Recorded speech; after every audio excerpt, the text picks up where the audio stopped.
صحیح بخاری میں حدیث ہے، آپ علیہ السلام ایک قبر کے پاس سے گزرے اور آپ نے دیکھا کہ اس قبر پہ بیٹھی ہوئی ایک عورت رو رہی ہے اور ذرا وہ بلند آواز سے چیخو پکار کر رہی تھی، تو آپ علیہ السلام نے فرمایا صبر کر. تو اس نے دیکھا نہیں کہ آپ صلی اللہ علیہ وسلم تھے، پیچھے آپ کھڑے تھے، تو اس نے آگے سے کہا کہ بھئی اگر تم پہ تکلیف آئی ہوتی تو پھر میں دیکھتی. ظاہر ہے ایک نیچرل جواب تو یہی بنتا تھا. تو آپ علیہ السلام نے کوئی جواب نہیں دیا، آپ علیہ السلام وہاں سے چلے گئے. تو بعد میں صحابہ نے بتایا کہ وہ تو اللہ کے نبی تھے، تو عورت کو تو اب وہ اس مردے کی بجائے اپنے ایمان کی ٹینشن پڑ گئی. وہ حضور کے پاس آئی، یا رسول اللہ مجھے تو پتہ ہی نہیں تھا. تو اچھا آپ نے اگر کہا تو میں اب صبر کر لیتی ہوں. تو آپ علیہ السلام فرمایا صبر تو صدمے کے آغاز میں ہوتا ہے. پورا غصہ اتارنے کے بعد، واہ ویلا کرنے کے بعد کہنا میں صبر کر لیتی ہوں، تو یہ صبر تو نہیں ہوتا. اور یہاں پہ بھی لوگ یہی کرتے ہیں، چیخو پکار کرتے ہیں اور اس کے بعد کہتے ہیں ہم صبر کر لیتے ہیں.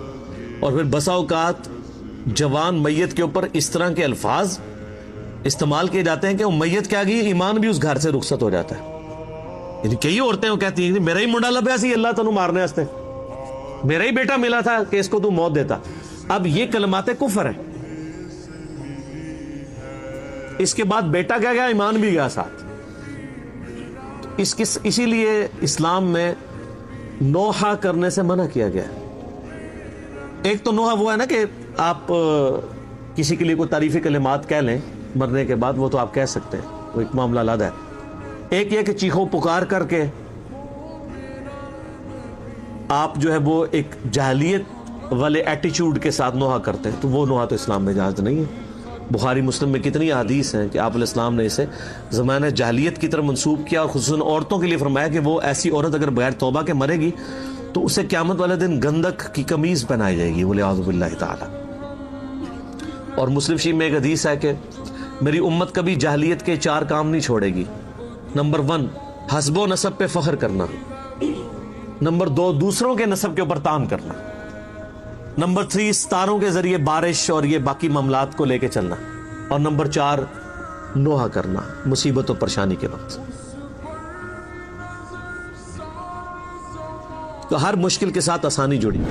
فَإِذَا فَرَغْتَ فَانْصَبْ، تو اے نبی علیہ السلام جب آپ فرائض نبوت سے فارغ ہو جائیں گے تو پھر آپ اس وقت اللہ کی ریاضت میں مشغول ہو جائیے گا. وَإِلَىٰ رَبِّكَ فَارْغَب، اور اپنے رب کی طرف راغب ہو جائیے گا. اصل میں اس میں اشارہ یہ ہے کہ آپ علیہ السلام، آپ کو پتہ ہے آپ پوری رات کھڑے ہو کے قرآن پڑھتے تھے، پھر اللہ فرمایا یا ایھا المزمل قم اللیل الا قلیلا، کم کھڑے ہوا کریں. اور کم بھی یہ نہ سمجھیے گا بالکل کم، نصفہ او انقص، یا آدھی رات یا اس سے کچھ زیادہ. پوری رات نہ آپ کھڑے ہو کر نوافل میں قرآن پڑھیں. آپ کے پاؤں مارے سوج جاتے تھے. بخاری مسلم میں آتا ہے اما عائشہ نے کہا یا رسول اللہ آپ تو بخشائے ہیں، تو آپ فرمایا کیا میں اپنے رب کا شکر گزار بندہ نہ بنوں.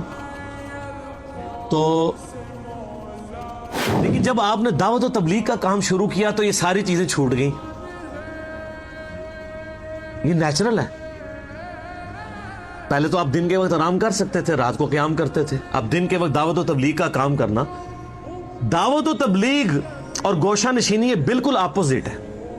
گوشہ نشینی انٹروورٹ جو زندگی ہے، اور دعوت و تبلیغ ایکسٹروورٹ ہے. انٹروورٹ اللہ کے ساتھ جو تعلق ہے اس میں اللہ اور بندے کا تعلق ہے، اور یہاں مخلوق کے پاس آپ کو جانا پڑتا ہے اللہ کی دعوت کے لیے. تو نبی علیہ السلام کے دل میں یہ چیز آتی تھی کہ کتنا، یعنی وہ وقت میرے لیے کتنا اچھا تھا کہ میں رات کے وقت اپنے رب کے ساتھ تعلق قائم رکھتا تھا. اب نہ صرف وہ تعلق میں کمی آئی ہے دن کی مصروفیات کی وجہ سے، بلکہ یہ بھی ہو گیا کہ اب مجھے مخلوق کی طرف جانا پڑتا ہے. پہلے میں اللہ کے ساتھ دو لگا کے بیٹھا ہوتا تھا. تو اللہ تعالیٰ نے اس معاملے میں تسلی دی ہے کہ جو آپ مخلوق کی طرف ہی جا رہے ہیں اللہ کے لیے ہی جا رہے ہیں. رہا آپ کی یہ خواہش، یہ بھی اللہ پوری کر دے گا. جب یہ دین کا کام سٹریم لائن ہو جائے گا پھر آپ عبادت کیجئے گا. اور یہ بات حقیقت ہے کہ رات کو نوافل پڑھنے سے، اللہ کے ساتھ لو لگانے سے، یہ کام تو بہت اوپر ہے لوگوں کو ہدایت دینا.